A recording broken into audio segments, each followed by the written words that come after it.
Hello, my friends. It's time for us to meet up and talk a little this Thursday, March 9th. On March 9th, 1500, Pedro Alvarez Cabral's fleet left the port of Lisbon. After 49 days, where did it arrive? There in the northeast protruding. Everything indicates that it was more exactly where Touros is today, because the currents and winds make it easier and there is a fork there. One current goes to the Caribbean and the other to the south. From there, he carved Marcos in Leo's stone with Portuguese symbols until the coast of Sao Paulo and then continued on to the Indies, right? His mission when he went to the Indies was to register Portugal's possession, since the Spanish, right? Columbus had already made his presence felt there in the Caribbean. So, the Portuguese, who already knew the route, already knew of the existence of Brazil, just registered it, right? Well, let's move on. Don't forget to subscribe if you haven't already, and at the end, leave your like or dislike. Today's first topic. I talked about the history of the UN document condemning the dictatorship of Daniel Ortega, this friend of our president, right? And we didn't condemn it. Chile signed it, Colombia signed it, Argentina signed it, but we didn't. By order of the head of state. Well, I commented here yesterday on a speech by the Brazilian ambassador at the UN Human Rights Conference in Geneva, condemning it in the speech, but not in the document. Well, today, the Brazilian Socialist Party, PSB, the party of the Vice President of the Republic, Geraldo, made a motion of repudiation that practically copies the words of the UN. It says the following: Note of repudiation of the dictator of Nicaragua, the dictatorship of Nicaragua, of Daniel Ortega. Democracy cannot remain indifferent to flagrant violations of human rights. Arbitrary detentions. Arbitrary detentions. Summary trials and executions. Murders and torture against dissidents of the regime. Total repudiation of the PSB to the dictator Daniel Ortega, signed by the president of the party Carlos Sequeira. I even stopped there in arbitrary detentions, right? It's not just in Nicaragua. Brazil has to look at its own interior too.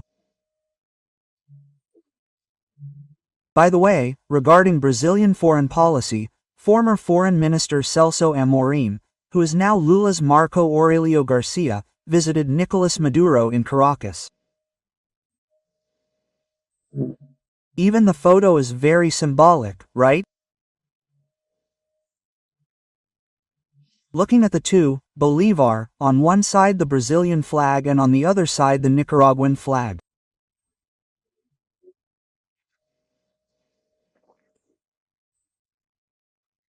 Celso Amorim when he was foreign minister and Marco Aurelio Garcia, President Lula's foreign policy man, gave shelter to the hatter Celaya.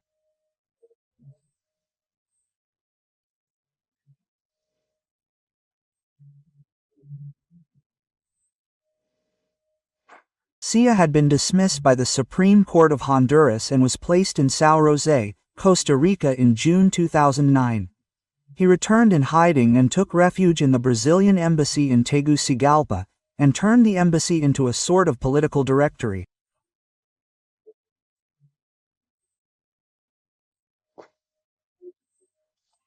And he even had his boots on the hat table inside the embassy.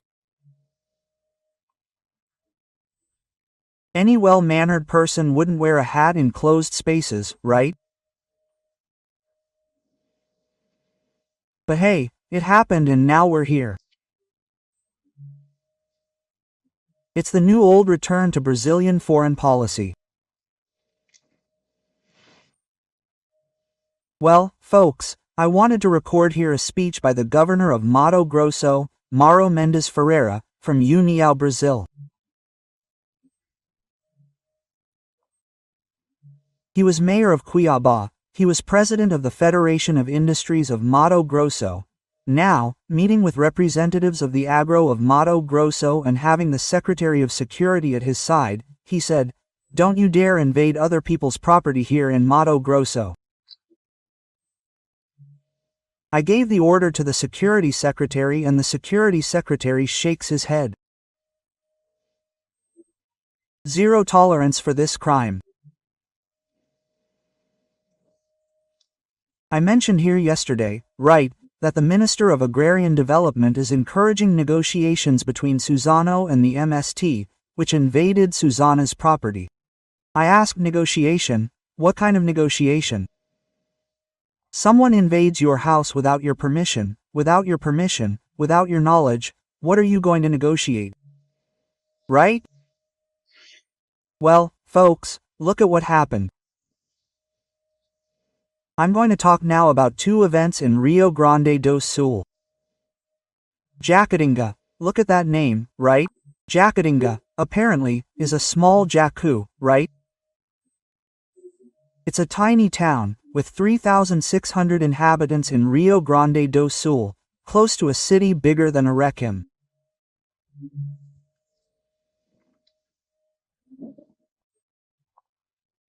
Oh, when I saw the news, I thought the principal had been removed. The principal of a school was removed after a complaint from the president of the PT, that he had read an excerpt from an analysis of the elections in the magazine Oeste. I thought it was in the school, in the classroom. It wasn't. It was on a radio station where politics were being discussed and he was invited to participate in the program. He read a passage, right, about who Lula's electorate was, who Bolsonaro's electorate was, right? And the president of the PT made a fuss there saying that he was racist, because the report says that Lula's electorate was in the northeast, in the north, and Bolsonaro's electorate was in the south and southeast, and so on. Now it's the mania of seeing racism everywhere. And the principal who was in charge of the school for 20 years was removed from the management and can't get close to the school, can't enter the school. Yes, it's that ideology that doesn't allow dialogue.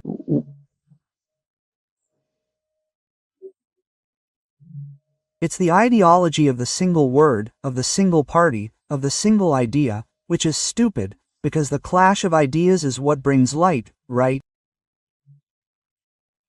It gives a spark that illuminates everything, right?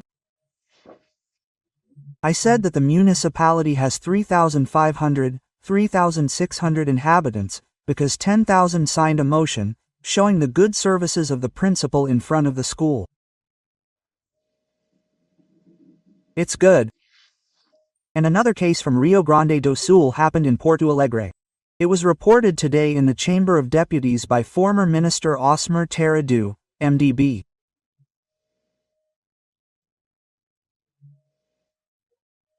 A friend of his, 30 years old, Russian, who came to Brazil with her husband, a Russian Orthodox priest, was waiting for the bus in Porto Alegre.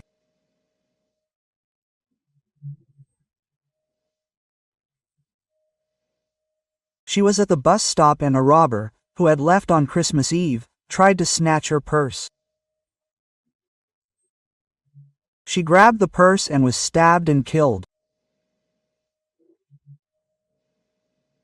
Stabbing, Christmas Eve, and so many people arrested here in Brasilia.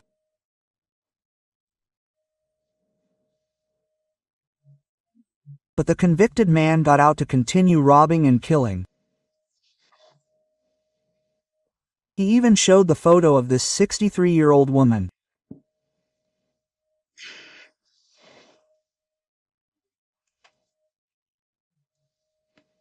Well, just to wrap up, CAGED, which is the General Employment and Unemployment Registry in Brazil, showed the numbers of the balance of dismissals and admissions for January.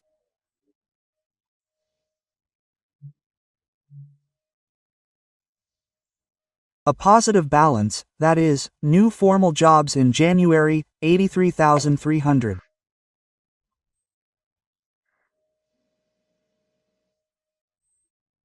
In the other January, that is, this January is Lula's first January, while Bolsonaro's last January saw 167,300 new jobs, exactly double the number of this January.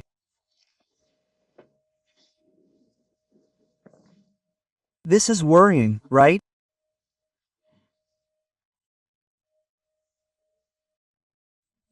These are bad signs that people are giving, worried about the events, invasions, changes, going back on many things that were working just to go back.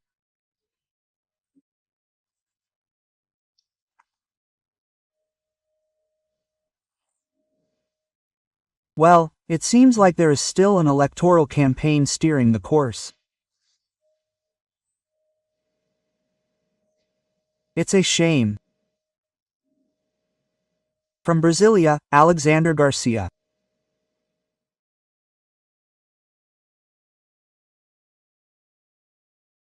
Hello, my friend. The time has come for us to meet on this November 2nd, All Souls Day. On November 2nd, 1956, I remember, 67 years ago, 1,000 Soviet tanks surrounded Budapest and attacked. Soon after, 20,000 people died. Prime Minister Imre Nagy, who initiated the opening, was shot. As we know, Hungary sided with Germany in the invasion of the Soviet Union. When the Soviets entered, they never returned. 40 years of communist oppression in Hungary.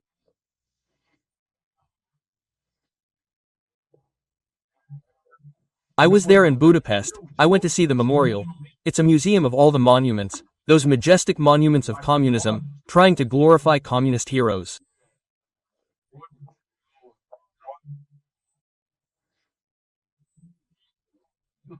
So, everything is together there, including the Trabant, that old-fashioned car that survived so long in the Soviet Union.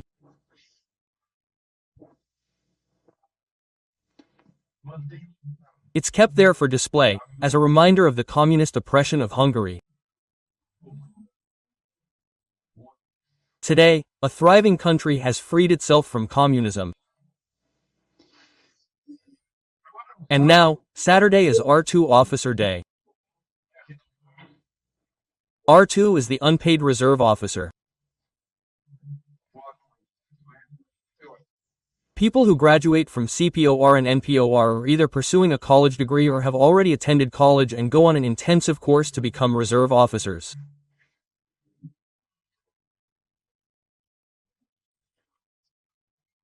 Interestingly, today, 60% of lieutenants are trained in reserve officer training centers. November 4th is that day.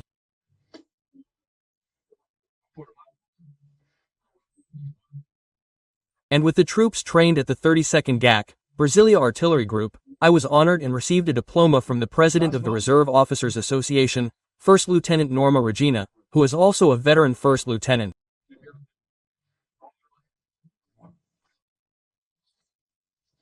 It was a great honor for me. It's the 4th, but these festivities were brought forward to yesterday because of the holiday. It falls on a Saturday, right? That's what happened.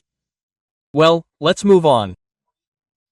Don't forget to register and leave a like or dislike at the end. Let's get to today's facts.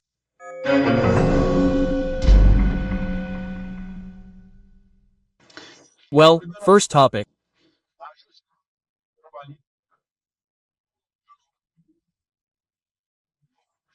The Labor Court, the Regional Labor Court, a judge from Sao Paulo, ordered General Motors, GM from São José dos Campos, to reinstate 839 workers laid off on the 21st, starting November 1st, right?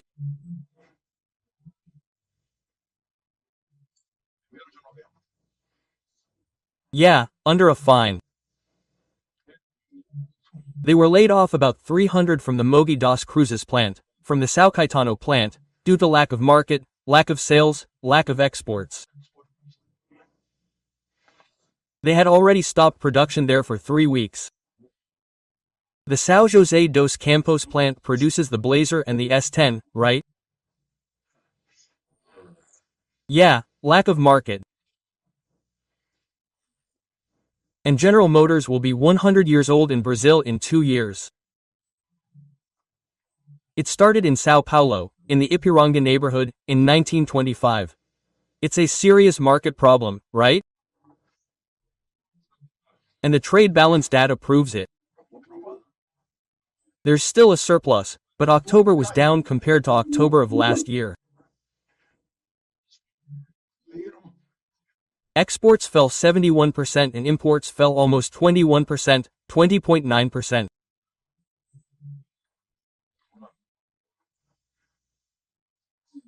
This is a sign of, a cooling of economic activity, a slowdown in economic activity, if imports fall, right?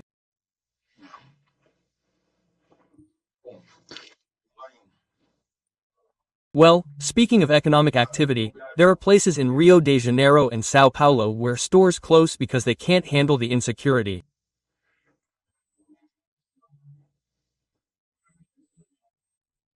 Right now, in a little electronics store there, Cracolandia broke into Mrs. Angela Oliveira's little store and took everything, broke everything, ruined everything, took laptops, cell phones, electronic equipment. She said she's going to close, she's going to do something else, but not there in Santa Ifigenia, where it's no longer possible, right? It makes you want to send these people to those who won't let you take them out of there and put them in a nursing home for treatment, right? Well, and think, I told you the other day, right? The PSOL, Socialist Party, has a bill to decriminalize petty theft and theft out of necessity.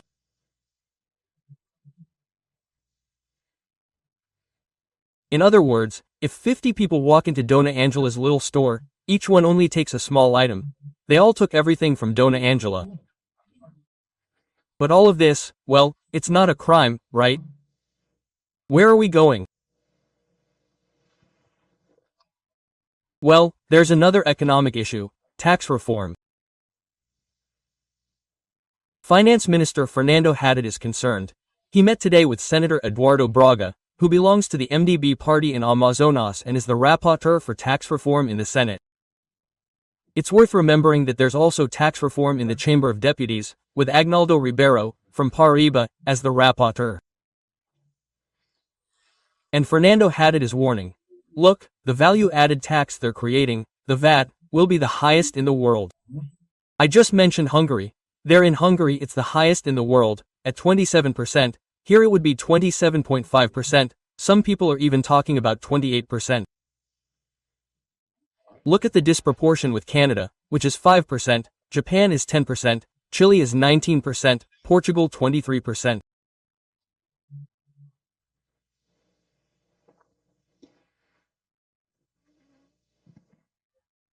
And people in the Senate, senators have been telling me that there's not much chance of voting next week, that it's very dangerous. Some people are saying, but it's a possible reform, people. We're just doing half-heartedly, right, thinking that all of this was ready. Social security, administrative, political, tax, all in that committee that was tasked with reviewing the Constitution within 5 years of its enactment.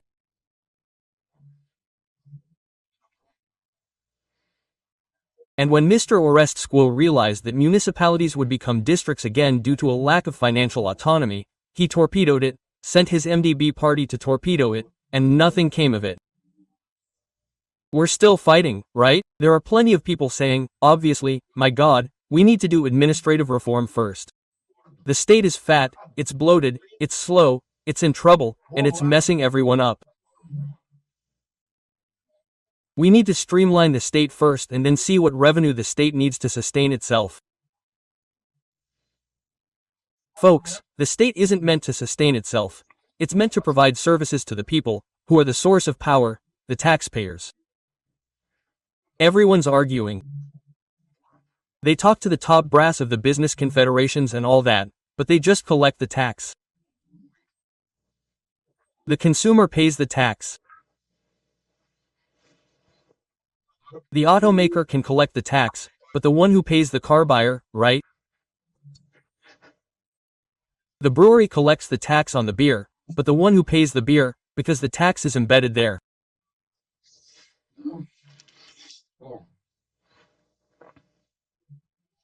No, well, there's a legislative body that oversees federal spending, and who oversees the spending of this federal audit court?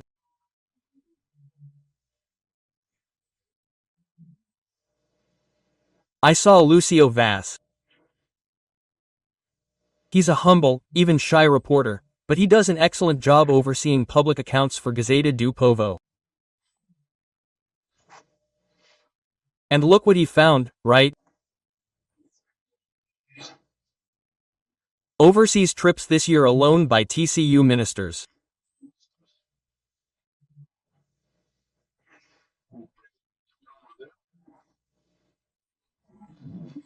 President Bruno Dantas, who's one of the names up for the Supreme Court, spent 75 days abroad, and 2.5 months as an advisor.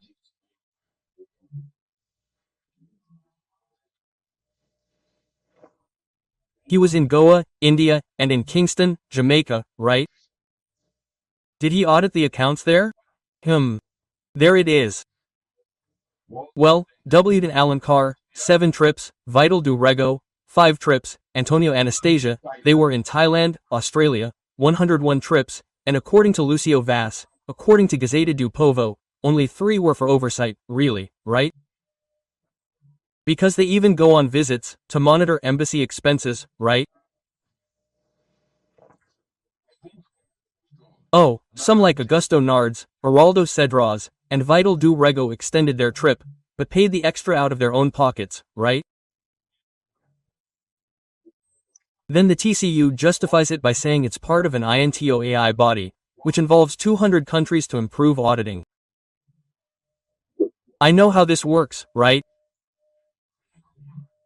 Just like at the UN, they invent these things to travel, to earn per diem, and the result is minimal.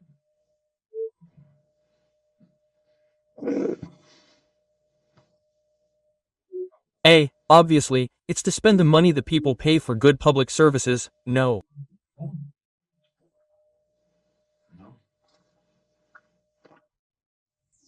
Anyway, it's good for us to remember these things, because after all, they're implementing tax reform to charge us taxes. And we want to know if we have public safety, if the cities are clean, if everyone has water and sewage, treated sewage, that this makes a difference for the country's future. It even makes a difference for the brains of children, some of whom have diarrhea, others don't. When the brain is developing, that's when our IQ drops below the world average. Things like that, right? From Brasilia, Alexander Garcia.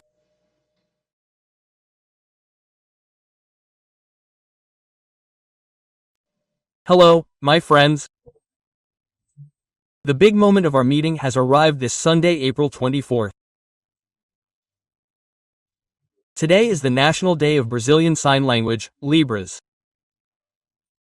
The First Lady, Michelle Bolsonaro, is an expert in this, right?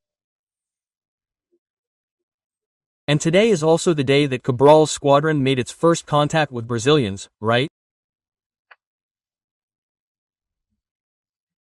The native Brazilians, those born here in Brazil, had recently given it on the 23rd, right? Saturday was the day, of St. George.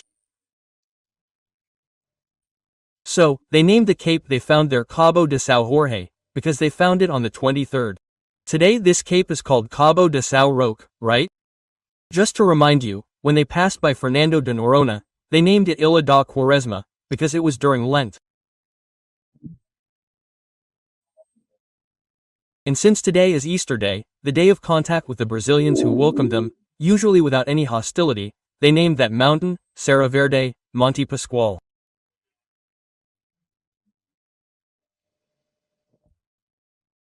Well, folks, and we don't meet on Friday. And then I didn't mention Fighter Aviation Day, right?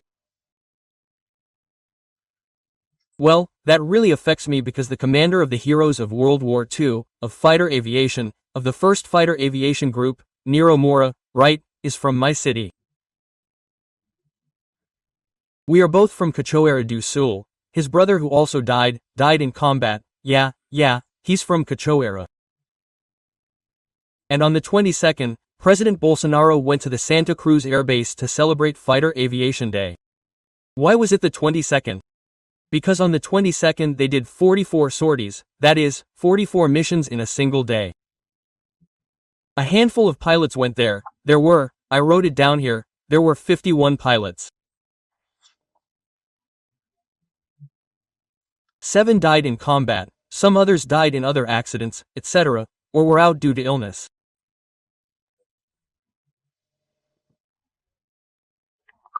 They flew 2,548 missions.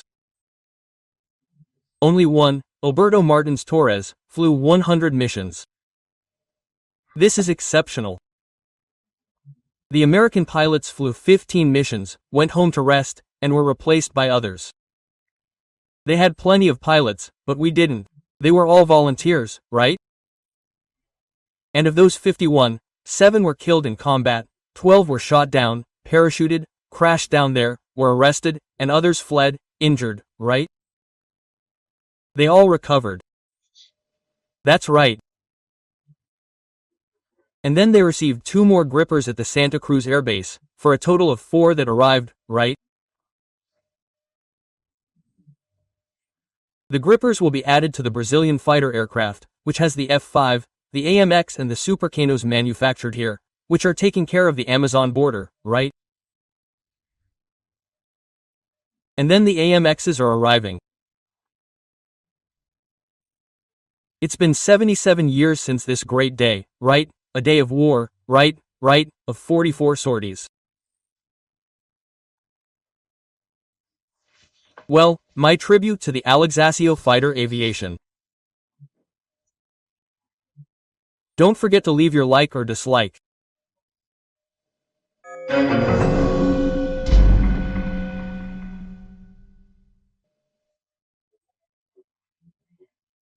Well, first of all, I wanted to explain to you that, on Thursday, which was Tiradentes' holiday, I recorded at 3 p.m., telling you how Daniel Silveira's trial went, right?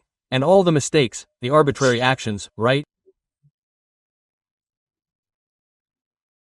To begin with, it's within an investigation that is totally unconstitutional, right? In a process in which the judges themselves are the ones offended. Something never seen before, right? No law school has ever dealt with this subject. Well, there it is, it's almost 300,000 views on that comment.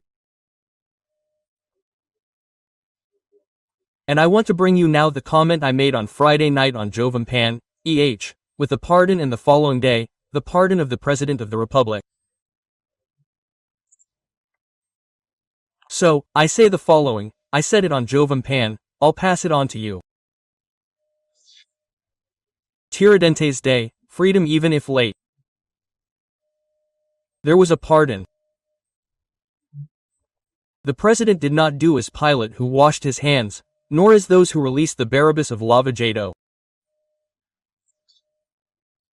Article 84, paragraph 12, of the Constitution, states that it is the exclusive competence of the President of the Republic to grant pardons.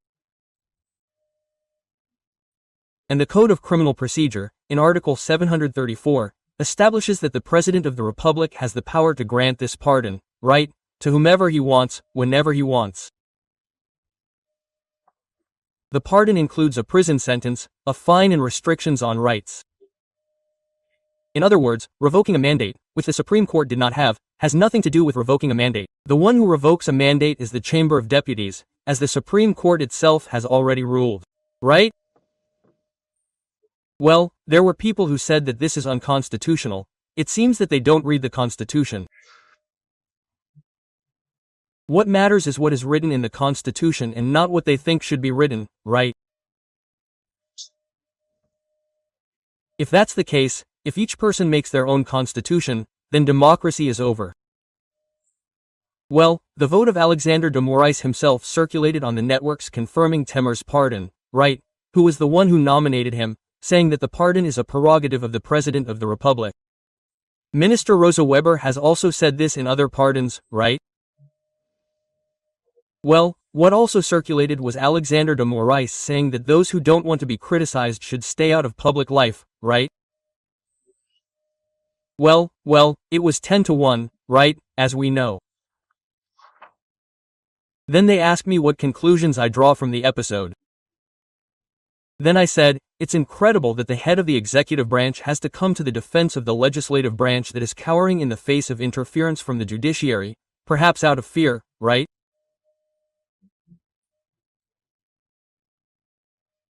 It's incredible that the Senate has remained inactive, despite the many requests in the drawer of the President of the House to take measures to return to the 4 lines of the Constitution. There are people who are playing outside the 4 lines, everyone knows that, right? That's the clearest thing. With the pardon, the President contributes to this, by returning the Senate to the chamber, where it should never have left, right? This case, right, abuses of language by the deputy, which I agree occurred, right? Well, abuses that I've already told you about, that I don't agree with, I don't endorse, I don't support, but I defend the Constitution. And the Constitution says that senators are inviolable, right, civilly and criminally, for any words, opinions or votes. These abuses should be sent to the Ethics Committee. The President rescued the value of the second article of the Constitution, which deals with the balance of powers. He defended freedom of expression, which is the basis of democracy, and more than anything, he crossed the Rubicon, not by brandishing a sword like Caesar, but by brandishing the Constitution. This crossing of the Rubicon is quite significant. Well, it seems like this was the episode that broke the rope that was too tight. Well, and now, yesterday and today, we see in Berlin yet another manifestation of the mania of some Brazilians of badmouthing Brazil, of airing dirty laundry outside the home. It was in the United States, in Boston 2 weeks ago, and now in Berlin, in Germany, in Europe, right? Well, he opened a seminar for students again. If I'm not mistaken, Chiro, Doria, Tibet, right? And the one who opened it was former President Dilma. And then she complained about the impeachment. Well, she said that President Bolsonaro is the egg of the serpent that hatched in the impeachment and that the impeachment was a coup, it was fraudulent. So that's right, right? Because the sole paragraph of Article 52 was falsified, right? Because Article 52, in its sole paragraph, states that a convicted president is barred from holding public office for 8 years. That was not followed, right? Well, on Sunday the main speaker was Supreme Court Justice Luis Roberto Barroso, who once again spoke about authoritarian populism. He was right too, but he didn't get it right chronologically, right? 15 years ago, this authoritarian populism wanted and still wants to do is take away citizens' weapons so that they can't defend themselves, to censor the press, right? To jeopardize basic freedoms like the right to property, right? He keeps talking about that, but anyway.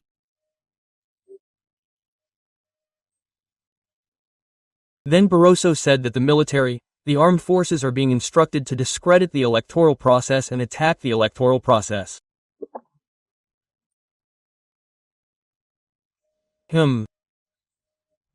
Well, I imagine he's calling the armed forces incapable and under the tutelage of someone who has to guide them and tell them what to do, right?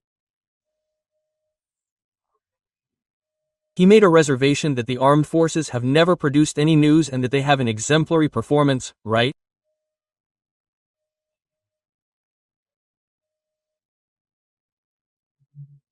But he even said that he's already made Latin Americans in general only correct with Latin Americans, because he said he warned of a backward step in returning to the Latin American tradition of involving the army in politics, right?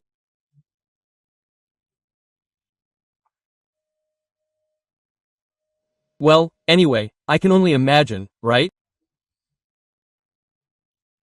The students in Berlin have never seen this, right, in any Supreme Court, from any Supreme Court judge in Europe, right?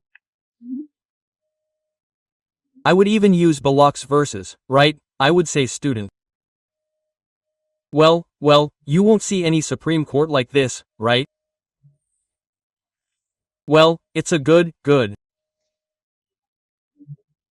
And another little news item that I saw in Gazeta do Povo is that Lava Jato whistleblowers, excited by Gilmar Mendes' decisions, are mobilizing to ask for their money back and to annul their convictions. Did you see that? And the latest information, for those who don't know yet, who didn't see it, right? Macron won the election in France, right? Well, Macron is a centrist and a globalist. Well, the one who lost was the right, Marine Le Pen. The left didn't even make it to the second round, it stayed there in the first round. From Brasilia, Alexander Garcia.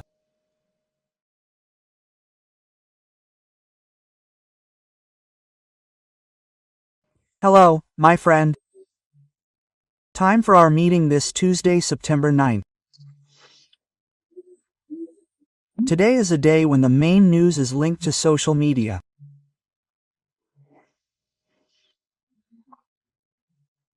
There was an uprising in Nepal because of social media, and I'm outraged here because of people using my name and image.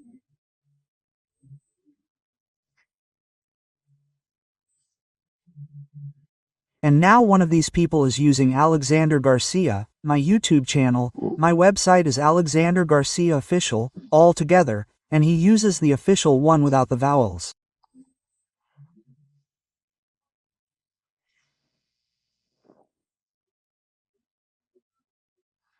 And now the worst part is that he's selling stickers using my name, my image, my photo, without any authorization, of course.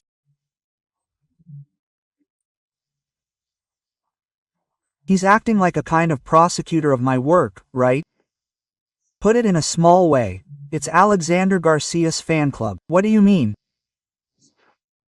Well, I spoke to a lot of people who were following this person and who told me they were sure they were following me.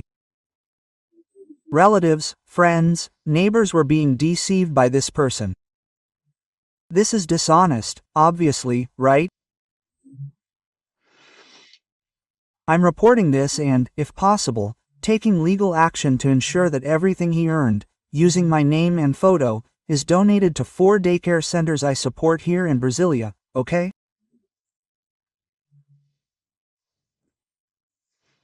Well, remember to subscribe and leave a like or dislike at the end.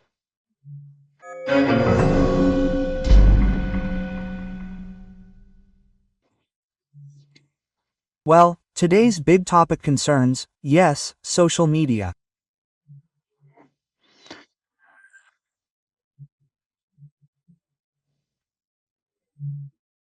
Yes, and literally at the top of the world, where Mount Everest is, the highest mountain on planet Earth, where Buddha was born, in Nepal, which has 30 million inhabitants, and a Generation Z that can't stand censorship or corruption.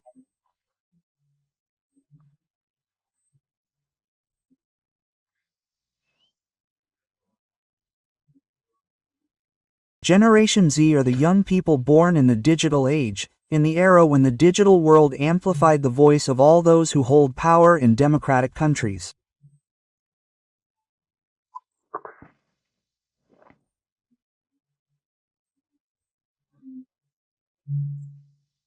And Nepal is a parliamentary republic, and young people used social media to denounce corruption, misgovernance, the lack of justice, and were repressed.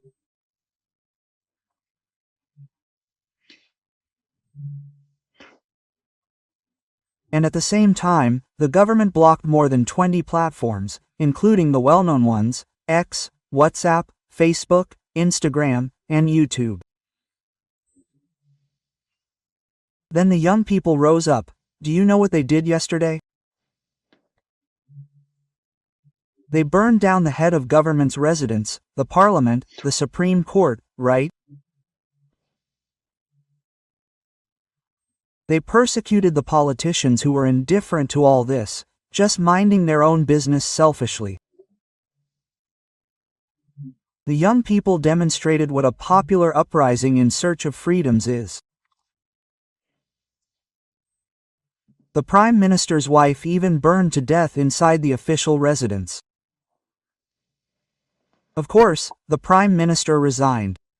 Of course, the Prime Minister is from the Marxist Communist Party, right?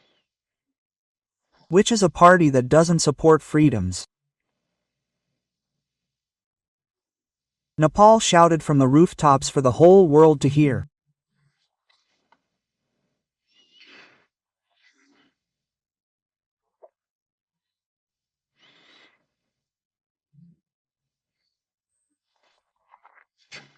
Meanwhile, President Trump's spokeswoman, Livet, when asked, said that the Trump administration places the utmost importance on freedom of expression and that there is no hesitation in using the economic power of the United States, the military power of the United States, to guarantee freedom of expression anywhere in the world.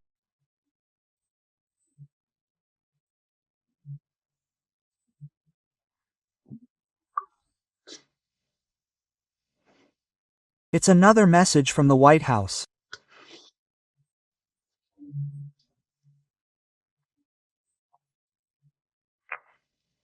Today, the U.S. Embassy posted on social media, repeating a statement from the day before and stating our support for the Brazilian people in preserving freedom and justice, right?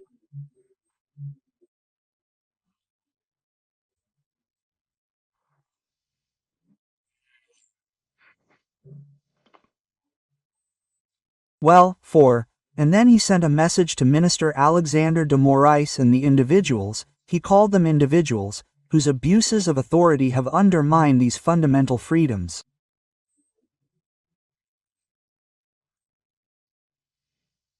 That's a warning.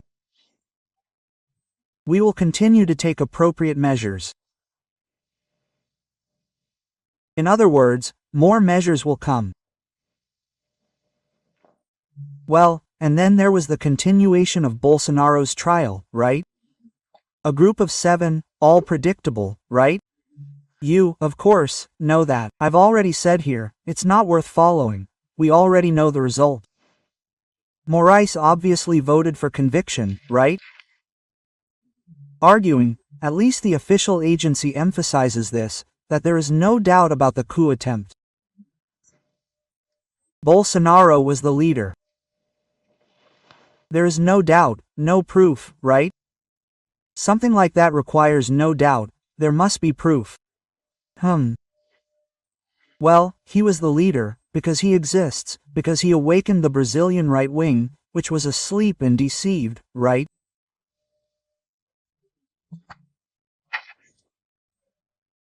Between 2 cola drinks, between the PSDB and the PT, right?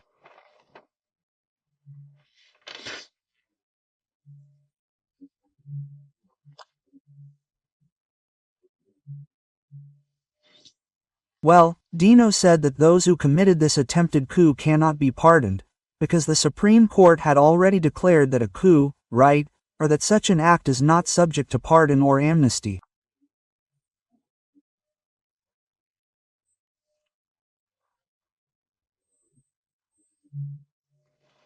Oh, he declared it, yes, but he voted, he made a law. No, the legislature makes laws, right? He didn't amend the Constitution. The Constitution, in Article 48, continues to state that it is the competence of the National Congress, with the sanction of the President of the Republic, to grant amnesty. For those who want to check, it's there in Article 48 of the Constitution, paragraph 8, with the assumption of the President. Now, the President can veto everything, and Congress can veto or override the veto. It's not the jurisdiction of the Supreme Court. The Supreme Court may even say so, but then it contradicts Congress. Then one of the branches of government can summon the Chief Justice of the Supreme Court or the President of Congress. It can summon the military to guarantee its supremacy, which is provided for in the Constitution. Article 2 is the first of the branches, the legislative branch, because it directly represents the people, right? Well, and both voted today, of course, for conviction. And the first vote tomorrow is from Minister Fuchs's, highly anticipated, because today he already showed some disagreements in observations, in asides, right? Well, it's going to be interesting. Well, and there's still repercussions yesterday, right? I mentioned to you, look, Carlos Lupe's testimony is long, he's not responding, etc. There was a question from Senator Exalcer Lucas, right? And I've known Senator Isolchi for 40 years. If he asked that, it's because he knows it.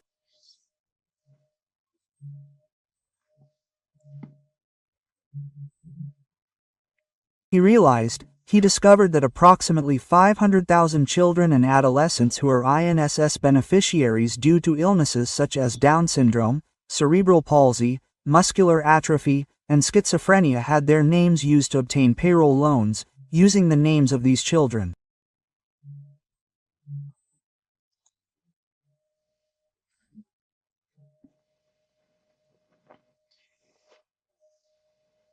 And Minister Carlos Lupe said he didn't know about this, folks.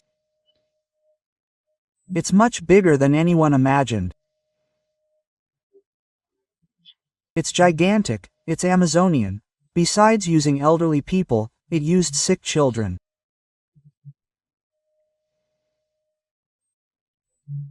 My God, the minds that did this are sick minds of evil, cruelty, dishonesty, immorality, and lack of ethics. These are people who live among us, they are within the Brazilian state, because they managed to do this within the state, bypassing all the supposed filters. No, it's very serious. Very serious.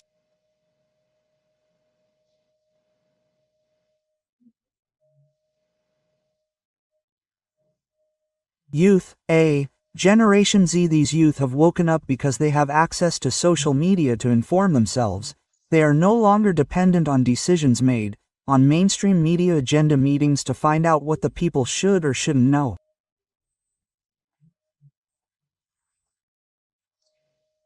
This is already broken. That's why they want to do what Nepal did, right? And cancel social media, which is bad for authoritarianism and absolutism, but is very good for democracy. From Brasilia, Alexander Garcia.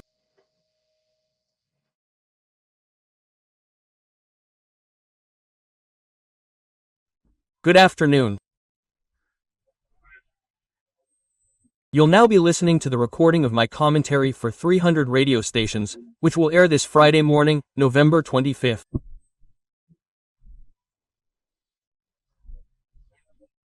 If you haven't already, join us, sign up, and at the end, don't forget to leave your like or dislike.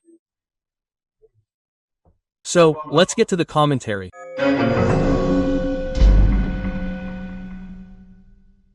Good morning.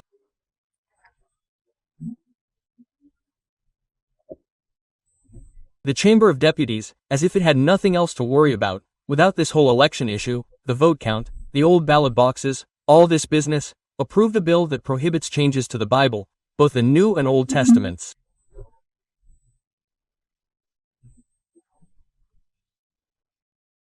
Folks, this is a matter for every religion. Each religion has its own version of the Bible, right? Well, one of the representatives there said that this is immovable. It seems like it's dealing with the Quran over there in Afghanistan. We are not a theocracy. This is not a matter of state, it's a matter of religion. No, because if they're putting the law above religion, soon the law will want to change the rituals of religious celebrations as well. Guys, it's a good thing this is still going to the Senate, right? Maybe the senators will correct this mistake, right? You understand? They don't have a global vision, right? Well, there are people who think the state can do anything. For example, I see in the transition team the former governor of Maranhão, who was now elected senator for the Socialist Party. He was from the Communist Party of Brazil, Flávio Dino, saying that the state has this power and has, right, the power to revoke all gun licenses and all gun registrations. Everyone will have illegal guns, just like criminals do, right? Criminals won't be affected because they don't have licenses or registrations. He said it's the power of the state. It goes over the top. The state asked the population in a referendum, and the population, in 2005, 64% of the referendum, said yes to guns. The population's desire, right, to have a means to defend themselves, defend life and property, right? And he went further, he said that the state also has the power to revoke, right, a decision by Anvisa, for example, which is an autonomous agency, right, to license certain medications. I mean, the state is even getting into the medical field, right? In fact, the autonomy should be with the doctor, and it wasn't. No, this is the state getting more and more involved. And what is the state? It's the state's bureaucracy. It's a bureaucrat who isn't producing, isn't planting, isn't employing, right? And he's there setting rules. Senator Jean-Paul Prates is tipped to be either president of Petrobras or Minister of Mines and Energy. He said that it will change. They will have to change Petrobras' dividend policy. Wow, he's already telling the market, he said. Look, this country here isn't part of the market, it's statist. And what's more, he said, the pricing policy isn't Petrobras's, it's the government's. Wow. There, we get the idea, right? Was this the will of 60 million voters to make the Brazilian system statist? That's a totalitarian regime. When the state rules, because democracy is when the people rule. It's the origin of power, when the state issues decrees and decisions, right, altering basic freedoms. Then the system is different, right? The system can't be called a democracy. Well, I wanted to point out something else.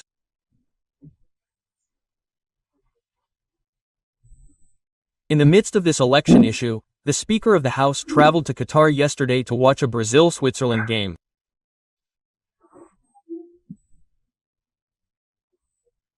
Then he'll be back, which is a 25-hour round trip by plane. I think he has plenty of time. There are no problems in the federal chamber. There are no problems among his representatives, right? It's the representatives who aren't doing justice to the votes of those they represent. This is terrible and also very damaging to democracy. By the way, I forgot to mention that another suggestion being made by the transitional government is to create state mechanisms to defend the state. Well, the excuse is to defend democracy, right? The same excuse as Stalin, Hitler, Mussolini, right? Yes, it's to defend the state. It's the power of the state overriding democracy, the power that emanates from the citizen. We should be aware of this. From Lisbon, Alexander Garcia.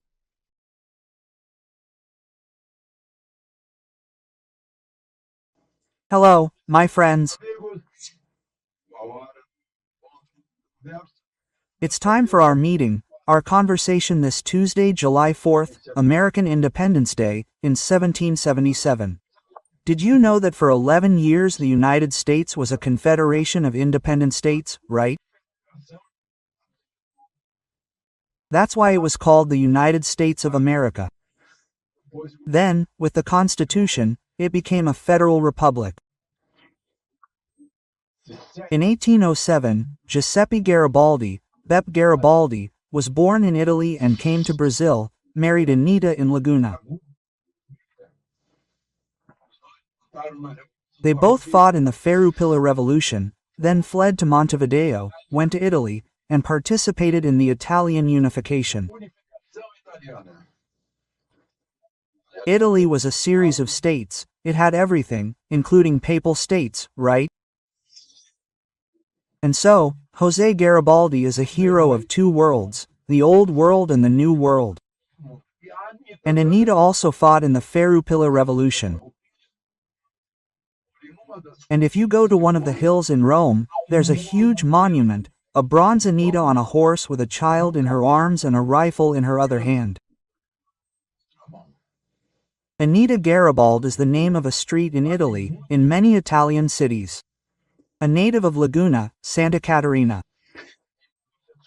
In 1948, on July 4th, our beloved writer Montero Lobato died. Montero Lobato created Jeca Tatua, the Pacapo Amarillo Farm, Rey Nacos de Narazinho, Dona Benta, Viscount of Sabugosa, right?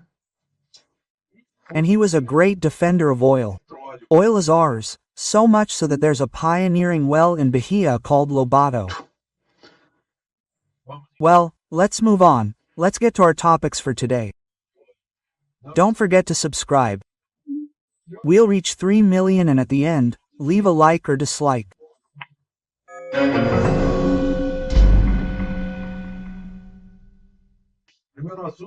First topic, the Mercosur Summit in Porto Iguaçu, or Porto Iguaçu, which is on the other side.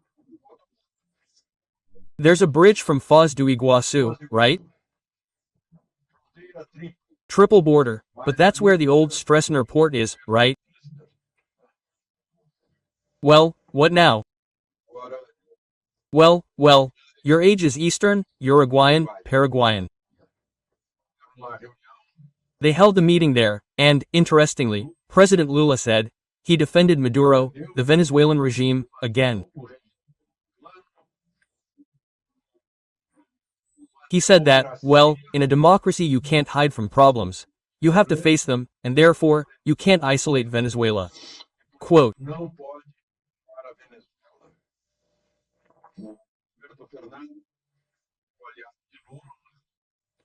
Alberto Fernandez, who became an ally of Lula, right, thanks to the BNDES, also said that, well, there's no point in isolating Venezuela, that the blame for everything that happens in Venezuela is the embargo, the economic sanctions, right, and that Venezuela's internal affairs concern the Venezuelans and not anyone else.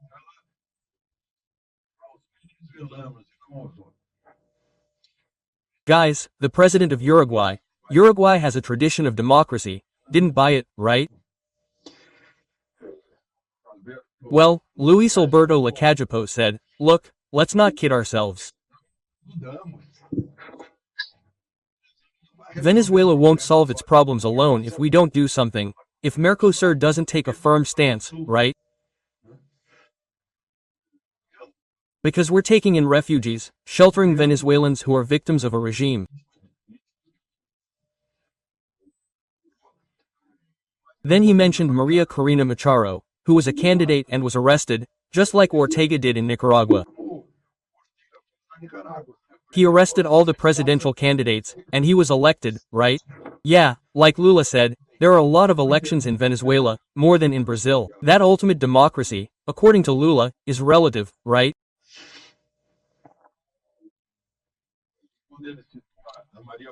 And then when he mentioned Maria Corina, Lula stammered and said he wasn't fully aware of the reasons for her arrest, right?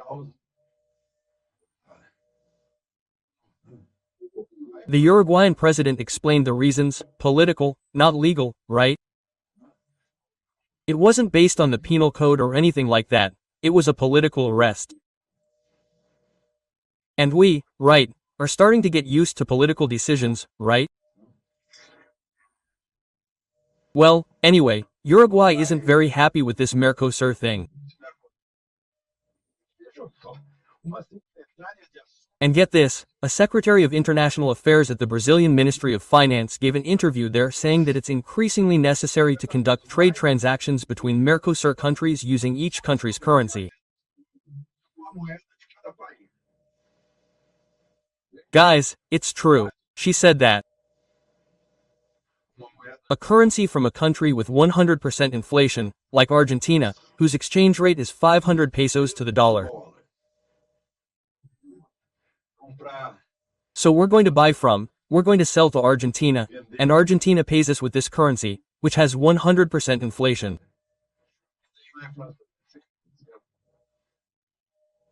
My God, she really says that, right? Currency. Each country has its own currency. What happened, right? So, we're going to sell to Argentina, and they pay us with their currency, with pesos. What are we going to do, with Argentine pesos? She said it's to save on exchange transactions, exchange contracts. Yeah. Does she think she's dealing with people who haven't even started kindergarten yet? My God, right? Oh, just so you know, right? I was looking at the exchange rate here. Argentina is our third largest trading partner, right? Yeah, but while China buys us $68 billion, Argentina buys us $8.5 billion. The United States buys us $21 billion. And look, we complain about China, but China buys us $68 billion, and we buy half of that from China, just $35 billion. Just in passing, right? By the way, we buy $10 billion from Argentina and sell $8.5 billion.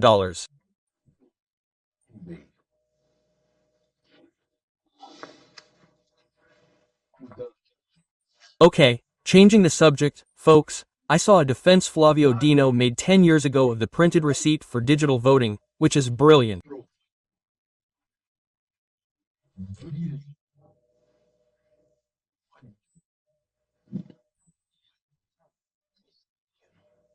It's one of a kind, crystal clear brilliance, even showing in which situations it's easy for poll workers and inspectors to get it right and get the voter's number, release it, and vote in place of someone who didn't come to vote.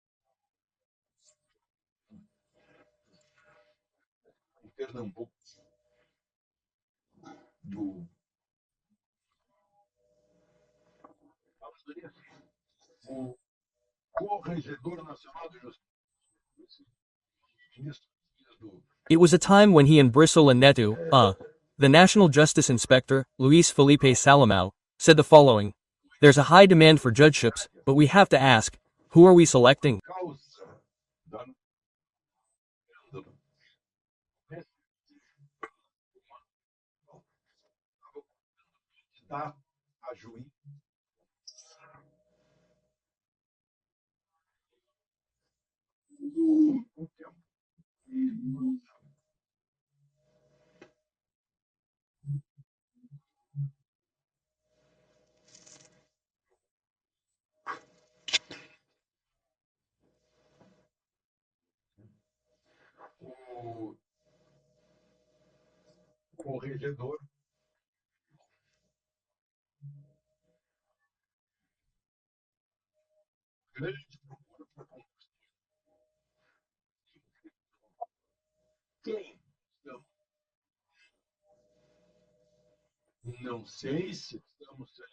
I don't know if we're selecting exclusively those with a calling for the judiciary.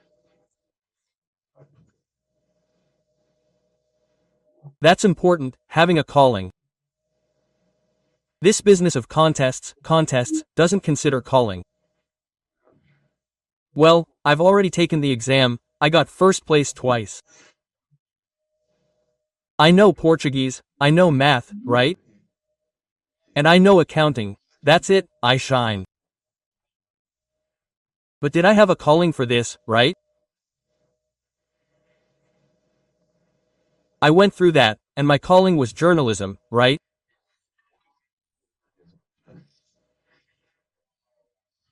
And anyway, I think so too, right?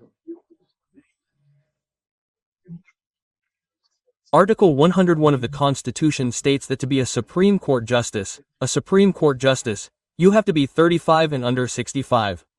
Well, remarkable, legal knowledge and impeccable conduct. And finally, it doesn't mention calling for a judge, it doesn't mention experience in the judiciary.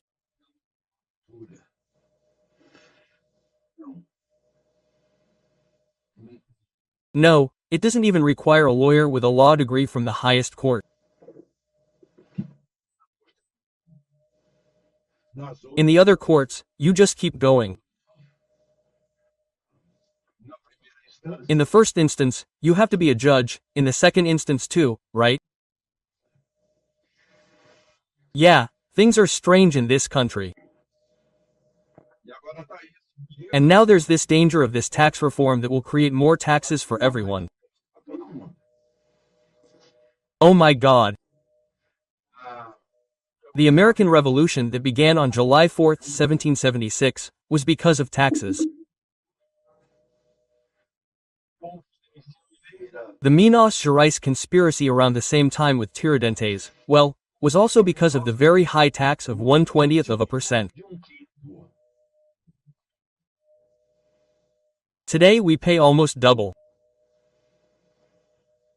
By the way, Tiradentes went down in history because he was hanged.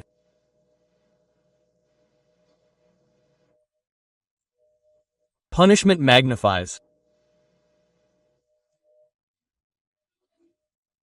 The heroes of history, of the histories of all countries in Brasilia, Alexander Garcia.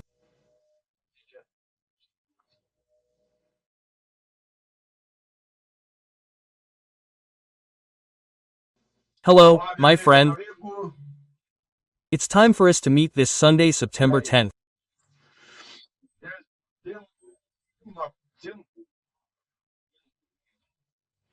On September 10, 1972, Emerson Fittipaldi won the Formula One championship at Monza, the Italian Grand Prix, at just 26 years old, 50 years ago.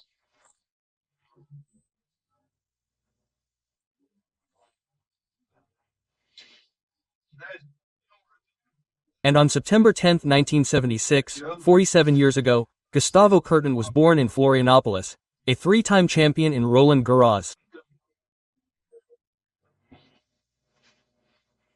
Congratulations, Brazilians. At least we have to celebrate some things, right? Remember the past and think about the future. So, let's talk about the present.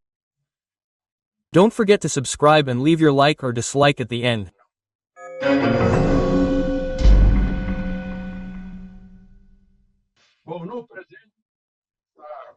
Well, at the moment, President Bolsonaro's former aide-de-camp, Mauro Cid, is at home. I wanted to read you Minister Alexander de Moraes' decision to send him home, right? Well, look at that, he ponders the following. The suspect was arrested on May 30th, right?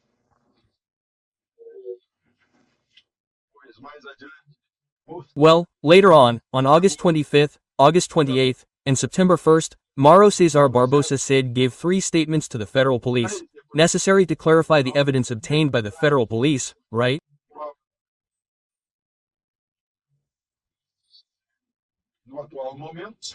Well, at the current moment, right, it becomes necessary to analyze whether the requirements for maintaining preventive detention remain present and justify the restriction of freedom of movement, right?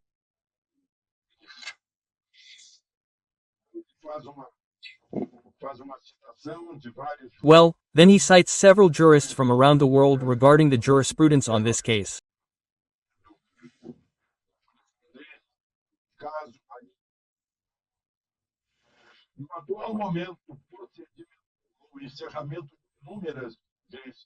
Then he says the following.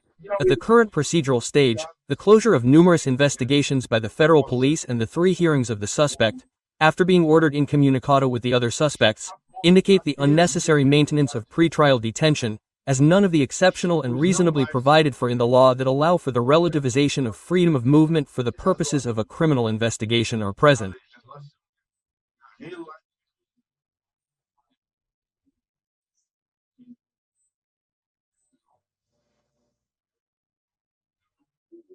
Therefore, maintaining the detention is not appropriate or proportionate and could be effectively replaced by alternative measures. In view of the above, I grant provisional release to Mauro Cesar Barbosa City, subject to the cumulative imposition of the following precautionary measures. This includes a ban on leaving the district, the use of an electronic